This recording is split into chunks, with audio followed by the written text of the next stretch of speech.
جو دنیا میں اللہ کی اطاعت و فرمانبرداری کرتے ہیں اور رسول اللہ صلی اللہ علیہ وسلم کی اطاعت و فرمانبرداری کرتے ہیں، ان کو اللہ جل شانہ ان لوگوں کے ساتھ قیامت کے دن ملا دیں گے جن پر اللہ نے خصوصی انعام کیا ہے، خصوصی نعمتیں دی ہیں۔ عام نعمتیں تو اللہ کے سب پر ہیں، مسلمان پر بھی ہیں، غیر مسلم پر بھی ہیں، انسان پر بھی ہیں، جانور پر بھی ہیں، لیکن خصوصی نعمتیں وہ کون ہیں جن کو اللہ نے خصوصی نعمت دی؟ وہ نبیوں کی جماعت ہے، جن پر اللہ کا خاص فضل ہے، وہ نبیوں کی جماعت، صدیقین کی جماعت، حضرت ابوبکر صدیق رضی اللہ تعالیٰ عنہ جیسے، شہیدوں کی جماعت، حضرت عمر رضی اللہ تعالیٰ عنہ جیسے، والصالحین اولیاء اللہ کی جماعت، حضرت خواجہ معین الدین چشتی رحمت اللہ علیہ کے ساتھ، حضرت غوث العظم رحمت اللہ علیہ کے ساتھ ملا دیں گے۔ ان کا اور ان کا راستہ ایک ہے۔ بنگلور جانے کا ایک راستہ ہے، جتنے لوگ اس پر چلیں گے سب بنگلور پہنچ جائیں گے۔ مدراس جانے کا ایک دوسرا راستہ ہے، جتنے لوگ چلیں گے وہ مدراس پہنچیں گے۔ جانا تھا بنگلور کو اور چل دیے مدراس کے راستے پر، اب دعا کرتے ہیں کہ اللہ خیریت سے بنگلور پہنچا دیں۔ یہ کہاں جائے گا اب؟ ارے بولو بھائی کہاں جائے گا؟ اس کی دعا قبول نہیں ہوگی۔ رو رہا ہے، زمزم پی کے دعا کر رہا ہے، چلا رہا ہے، قرآن پڑھ کے دعا کر رہا ہے، کیوں کہاں پہنچے گا؟ مدرسے۔ کیوں؟ راستہ بدل دیا ہے، چل رہا ہے مدراس کے راستے پر اور دعا مانگتا ہے بنگلور کی۔ خدا کی قسم قیامت تک یہ بنگلور نہیں پہنچے گا، اس کا ہر قدم بنگلور سے دور ہو جائے گا، کیونکہ راستہ اس نے غلط اختیار کیا۔ اسی طرح دوستوں، بزرگوں اور بھائیوں، ہم چل رہے ہیں یہود و نصارہ کے راستے پر، کفار و مشرکین کے راستے پر، مجوسی و پارسی کے راستے پر، اور دعا کرتے ہیں اہدنا الصراط المستقیم، اے اللہ صراط مستقیم دکھا دے، اے اللہ حضور اکرم صلی اللہ علیہ وسلم کے راستے پر لگا دے۔ دعا تو مانگ رہے صراط مستقیم کی، نبیوں کے راستے کی، اور چل رہے ہیں دشمنوں کے راستے پر۔ اب کہاں پہنچیں گے؟ یہ دعا کام نہیں آئے گی۔ 2.5 من کا بدن جدھر چل رہا ہے ادھر پہنچو گے، 2.5 تولے کی زبان ہل رہی ہے، وہ کچھ کام نہیں آئے گی۔ میرے دوستوں، بزرگوں اور بھائیوں، جو بنگلور جانا چاہیں وہ بنگلور کے راستے پر چلیں۔ جو نبیوں کے راستے پر چلے گا وہ نبیوں سے جا کر ملے گا، جو صدیقین کے راستے پر چلے گا وہ صدیقین سے جا کر ملے گا، وہ شہیدوں کے راستے پر چلے گا وہ شہداء کے ساتھ جا کر ملے گا، جو اولیاء اللہ کے اور ابدال و قطب و غوث العظم رحمت اللہ علیہ مجمعین کے راستے پر چلے گا وہ ان سے جا کر ملے گا۔ اور جو راستہ بدل دے تو پھر وہ نہیں پہنچے گا وہاں۔ یہ تو موٹی مثال ہے، سب سمجھ سکتے ہیں۔ آپ کے رشتہ دار بنگلور میں ہیں، آپ کے بھائی بیٹے رشتہ دار سب بنگلور میں ہیں، آپ ان سے ملنا چاہتے ہیں تو بنگلور کے راستے پر چلیے، آج نہیں تو کل پہنچ جائیں گے۔ ہیں بنگلور میں سارے رشتہ دار، آپ چل رہے مدراس کی طرف اور دعا مانگ رہے کہ اللہ خیریت سے بنگلور پہنچا دے۔ پہنچے گا بھائی؟ یہ خیریت سے مدراس چلے جائے گا۔ یہ نہیں مل سکتا اپنے بیٹوں سے، یہ نہیں مل سکتا اپنے بھائیوں سے، اور یہ نہیں مل سکتا اپنے رشتہ داروں سے، کیونکہ راستہ غلط اختیار کیا۔ اگر تمہیں نبیوں سے ملنا ہے اور صدیقین سے ملنا ہے اور شہیدوں سے ملنا ہے اور صحابہ سے ملنا ہے اور اولیاء اللہ سے ملنا ہے تو ان کے راستے پر چلنا پڑے گا۔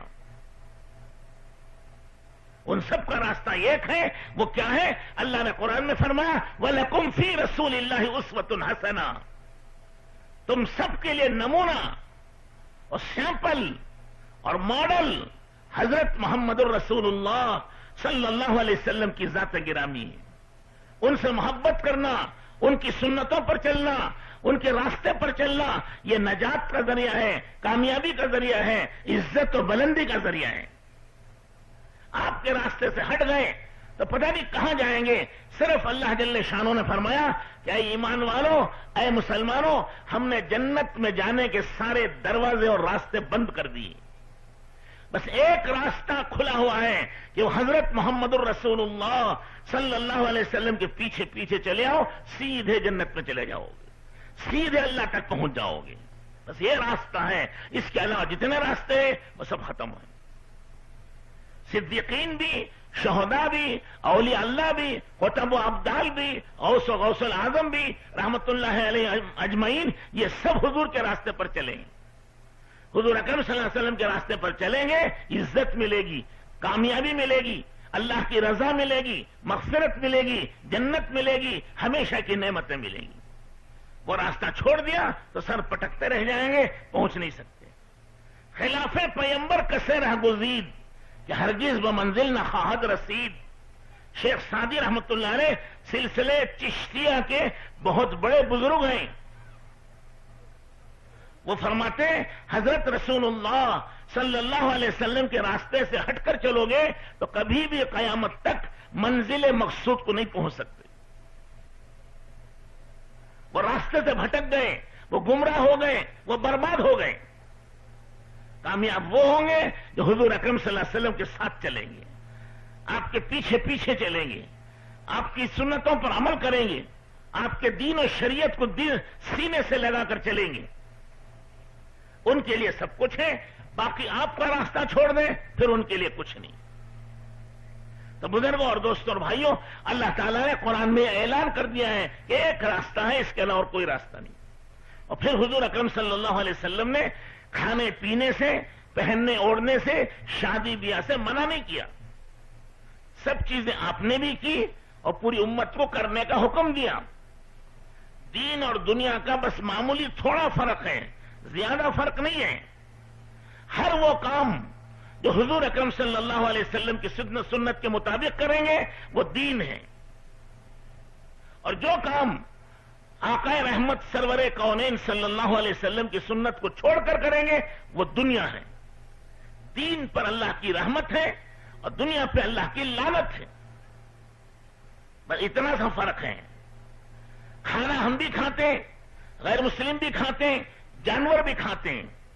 اگر حضور اکرم صلی اللہ علیہ وسلم کی سنت کے مطابق کھانا کھا لیا تو یہ کھانا عبادت ہے، یہ شریعت ہے، اسی کا نام دین ہے. ہم بھی سوتے ہیں، دنیا کے انسان سوتے ہیں، جانور بھی سوتے ہیں.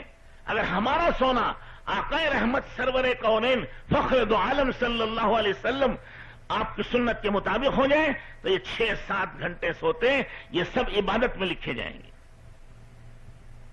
کپڑے ہم بھی پہنتے ہیں، ساری دنیا پہنتی ہے. حضور اکرم صلی اللہ علیہ وسلم کی سنت کے مطابق پہن لیا وہ عبادت ہے. شادی ہم بھی کرتے ہیں، دنیا کے انسان کرتے ہیں. حضور اکرم صلی اللہ علیہ وسلم کی سنت کے مطابق شادی کر لی تو یہ شادی کرنا دین ہے.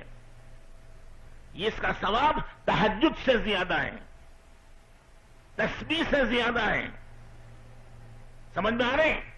تو میرے دوستوں، بزرگ اور بھائیوں، اسی طرح کمانا، اگر رسول اللہ صلی اللہ علیہ وسلم کی سنت کے مطابق کمایا تو یہ عبادت ہے. تجارت عبادت، مزدوری عبادت. حدیث پاک میں آتا ہے التاجر الصدوق الامین یوم القیامت مع النبیین والصدیقین والصالحین. جو سچا اور امانت دار تاجر ہے، 2 صفت اللہ کے رسول نے بتلائی ہیں. تجارت کرے سچائی سے، جھوٹ نہ بولے، کھوٹا عیبدار مال نہ بیچے، دھوکہ نہ دے، اور امانت داری ہو. سچائی ہو، امانت داری ہو. یہ 2 صفت تجارت میں ہوں گی تو اس تجارت کی برکت سے اللہ تعالیٰ قیامت کے دن صدیقین کے ساتھ کھڑا کرے گا، نبیوں کے ساتھ کھڑا کریں گے. کیونکہ اس کی تجارت خواہش کے لیے نہیں ہے، اس کی تجارت اللہ کے دین کے لیے ہے.